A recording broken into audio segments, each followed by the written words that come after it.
Mystery is made possible by a grant from Mobil Corporation.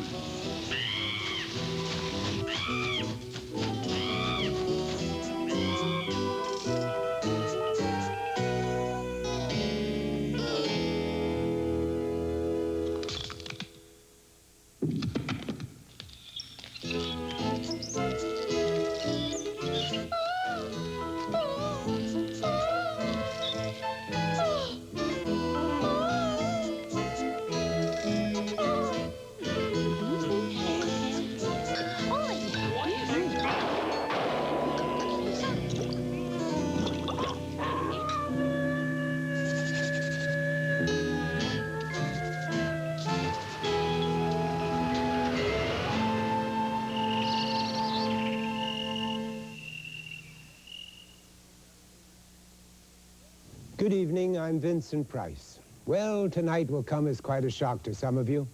After the last view we had of Sherlock Holmes tumbling over the Reichenbach Falls with his arch-enemy Professor Moriarty, who would have thought that we'd be able to introduce our new series, The Return of Sherlock Holmes.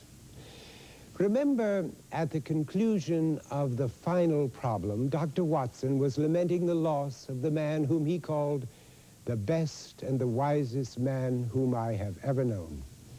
But what really happened? Well, Holmes's creator, Sir Arthur Conan Doyle, had tired of his character and had decided to get rid of him once and for all. He would have finished him off sooner, but for the pleadings of his mother, who loved the tales of the great detective. Well, alas, even a son's love can go just so far, and Conan Doyle took a break from writing the final problem to jot his mum a quick note. I am in the middle of the last Holmes story, after which the gentleman vanishes never to return. Mrs. Conan Doyle and thousands of other devoted Holmes fans could scarcely believe their eyes. The response was immediate. Readers implored Conan Doyle to bring back Holmes. Editors cajoled him. Agents worried him. Publishers tried to bribe him. Some people even threatened him. 8 years passed, and in 1901, Conan Doyle published a new Sherlock Holmes story, but was careful to have it take place before the Reichenbach accident. The Hound of the Baskervilles was a reminiscence, not a resurrection, of Sherlock Holmes. Even so, the circulation of the Strand magazine soared over 30,000 copies an issue, beginning with the first installment of it. Hungry fans stormed the printers, not waiting until the magazine hit the bookstalls. Conan Doyle must have questioned his decision to kill off the great detective forever, for in an interview soon after, he remarked, "I know that my friend Dr. Watson is a most trustworthy man, and I gave the utmost credit to his story of the dreadful affair in Switzerland. He may have been mistaken, of course. It may not have been Mr. Holmes who fell from the ledge at all, or the whole affair might be the result of hallucination." It wasn't until 2 years later, in 1903, that Conan Doyle finally explained what really had happened at the Reichenbach Falls. And we're about to find out right now, in The Adventure of the Empty House.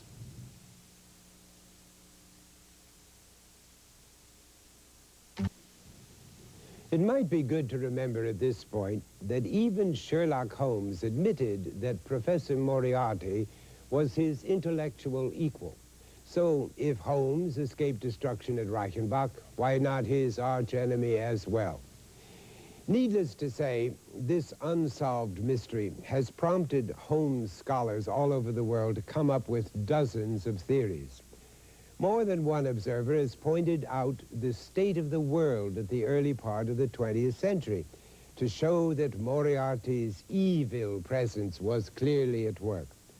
Only the Napoleon of crime, as they claim, could have been behind the outbreak of the Russian Revolution, the stock market crash, and 2 world wars. Another devotee says that Moriarty's corpse was never found because he had developed a terrible weapon called the atomic accelerator, which, as a last resort, he had used upon himself.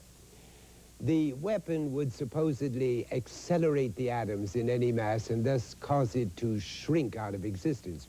Well, critics of this particular theory remind us that for this to have happened, the mass energy pressure required would not only have destroyed Reichenbach Falls, but probably would have left a large hole in place of Switzerland.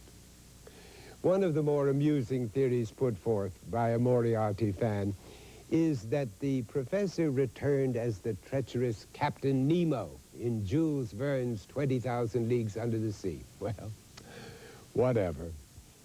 Next week, the game's afoot as Holmes and Watson unravel a very strange case of murder in The Adventure of the Abbey Grange. Until then, for Mystery, I'm Vincent Price. Good night.